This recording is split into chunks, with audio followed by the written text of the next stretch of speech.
It's only entertainment.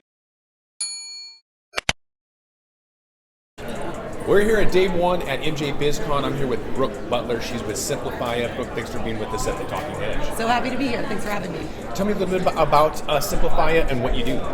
So we are kind of the good bad guys in the industry. We are trying to help any licensed operator or any company that is trying to service, plant-touching businesses, an easy way to understand all of their state regulations.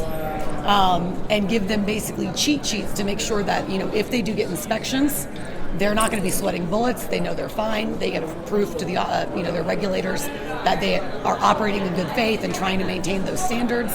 And it's really not easy because you won't believe this, but they have regulated cannabis more than plutonium. And so, some states like Colorado or California that we operate in, if someone runs through one of our compliance self-audit checklists, you're looking at 800 to 900 different regulation questions that you have to be up against. Everything from how your employees wear their badges, where your cameras are pointed, all of that nitty-gritty little nuanced, nasty stuff that no one wants to deal with.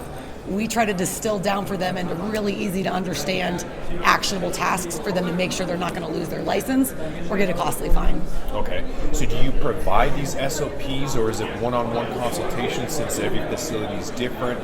What's the overall concept and implementation of it? Yeah, great question. So we currently serve 28 states. And our SOP templates that we provide for operators are specific to the state and their license type in that state.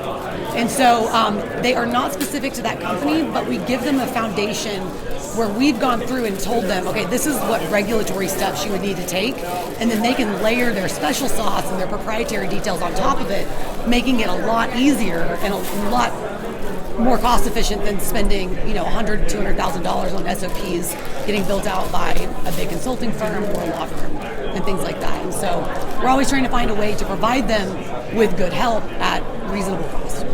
There's a lot of mom and pops out there that are DIY and they don't have the cash flow. Maybe they don't understand compliance, and so they don't value what we're talking about.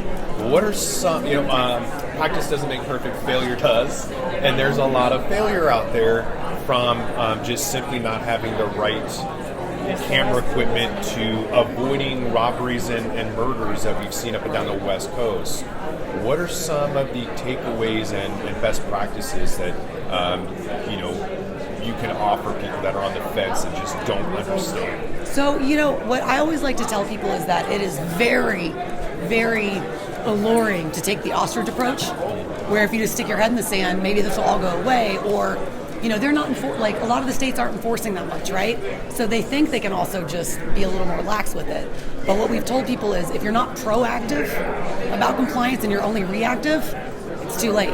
And if you get a fine or you get kind of on bad graces with your regulator, it's going to make it more difficult for you to get a new license and expand your business. It's going to be difficult for you to raise money or get a bank account. You're not running a cannabis business, unfortunately. You're running a compliance business. It's a really, unfortunate thing it's annoying and everybody has to deal with, but it's the foundation of the way this industry is right now. And there's a lot of turnover from warehouse employees on the grow, even distributors on the manufacturing, and then retail is just that. It's just retail. There's a lot of I think misconception from the employee standpoint, which creates a lot of turnover and headache. And so trying to keep those proper procedures in place and with leadership or management changes coming constantly, can only imagine that it's a massive headache. Is there hope that eventually some of that learning will become tribal? I don't know if it's there yet. It's everybody's. There's a lot of companies, including ours, that are trying to help with that. So one of the modules in Simplifya's platform for the operators is a training module for employees. So let's say they hire a new marketing manager that came from Lay's, right, or Food and Bev, and they have no idea that they have all these weird restrictions. They can't advertise like they would if they were still with, Frito-Lay's. And so it kind of gives them quizzes, and it helps the managers already know if their new employee understands what they can and can't do, and then show them in real time what they, should be doing. So it makes it just a lot easier, and then you've got that all documented as well for HR purposes. But there's other companies out there that are coming up, and I think you're going to hear more about them in the next kind of 12 to 24 months. They're trying to put together kind of educational platforms for employees, in the industry. And so, if you want to get into bud tending, what are some things that you would need to know if you were going to try to get a job in Colorado, right? And because it's different, than in California or Massachusetts. And so I think you're starting to see the industry move more towards that because there is such high turnover. This is one of the highest turnover industries I've seen. People just jump from dispensary to grow to manufacturer, back to another dispensary, kind of all the time. Are you seeing a situation where some of these folks kind of feel like they know what to do, and yet they're not really in compliance? Because there's a lot of, the ostrich effect or ignorance is bliss, where they kind of think that they know what they're doing because we've been doing it this way forever. Right. It's always a massive red flag when you walk into any business and we've been doing this way forever, and you're like, yeah, but it's wrong. And also the regs changed 5 times since you opened your business. Right, and so where is the headache now? Is it existing businesses that think they know and they just are completely wrong? Or is it the new folks that are kind of the head in the sand and you're trying to get to them? It's kind of a mixture of both. But again, it goes back to when the government puts out 800 pages of regulations and tells you that you have to follow all of these things or you're going to get shut down, and then they don't come by maybe once every 3 years to check on you, which is what was happening in Colorado, 5-10 years ago. There's a lot of incentive to be like, well, I can put this off, or this is for tomorrow's problem. And then the other weird thing that drives me insane is some of the states have made their fine schedule out where it's actually more expensive for you to implement the compliance protocols that they want you to do than it is for you to pay the fine if they come and say you don't have the right security cameras. So there's a lot of that that's just, still being worked out in our kind of infantile industry. Yeah, my day job is a hedge fund, and some people just call that the cost of doing business. Right. Which is really unfortunate that they're kind of dissuading folks from being in compliance because it's literally not worth it. Right. That's crazy. Well, and then you also have, you have, and this is evolving, but you've got, when you have states that are allowing the illicit market to operate, in the light of day next door or down the street from someone that is licensed and has to pay, has to charge consumers taxes and have to pay all these overheads, that also disincentivizes people to be too compliant because they're like, well, if you're not shutting down this guy that's not even licensed, why are you going to nail me on, my cash register not being closed at 8 p.m. on the dot or whatever weird thing it is? Yeah. As a result of the complexities, do you think that that's going to lead to quicker consolidation and capitulation in the industry as people are like, this isn't worth it? I think that the biggest thing I would say about that is what I've seen across the board the last 10 years is that no matter what company it is, they always underestimate how much capital they are going to need to actually operate their business under all of those requirements. It's not like just opening a retail store. You're opening a retail store with 900 things that you've got to implement that are very, very cost intensive. And so, I always tell people, plan for, you're going to need more money. The regulators are going to take more time than you expect. You've got to have extra cash on hand because it is expensive. Yeah, and it's interesting too because I don't think a lot of people realize what you're up against. Even in terms of just protesters, in Seattle, I just interviewed a gal who was a manager in Seattle. She's a manager here in Vegas now, and the owner is Jewish, and she is literally the only black female manager in all of Seattle. And they had protesters protesting the store, saying that we need more minorities. You picked the wrong store. Yeah, obviously. And so then the owner is in this situation where he has to kind of defend himself because of just the wrong focus or Right. whatever. So I find that when people get in, they don't fully understand all of those nuances. There's a grow in South Washington State that put $1 million in and wasn't able to produce a single gram, and then they just closed. Yep. So you have all of these people that think they could do it without the professionals to kind of help guide them along and give them some pathway to like the least path of resistance and help you, because regulations are going to be the biggest hindrance moving forward when you don't know what you're doing. 100%. Well, and the other thing is there's a lot of information out there that things are going to get easier once it gets federally legalized.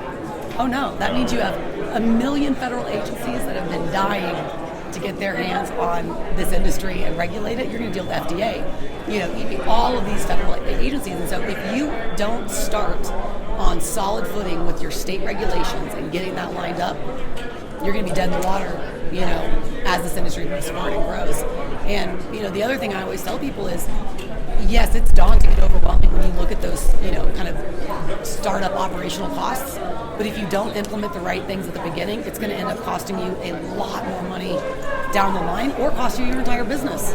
Do you have an example of that? Because I think that's kind of an important point to end on, is the financial impact. It's not necessarily the fine, because that's a cost of doing business. Right. It's not necessarily missed opportunities. Like an opportunity cost is like you don't get a client, but what if you put in $1 million and you can't grow a single gram? You know what I'm saying? So do you have an example of a scenario where if somebody had utilized the decade of experience that you have and that your company brings that could have possibly saved that? Unfortunately, there's a lot of that. And again, I guess what I would say is it takes a lot longer for that to happen, right? And so it's frustrating, because even when we've seen business plans come in and you try to advise them, if you're, let's say a lot of people were putting, back in the day, $3,000, pounds in their business model. And you're like, look at the other states that have already been, up and legalized. I saw 7 in Philly.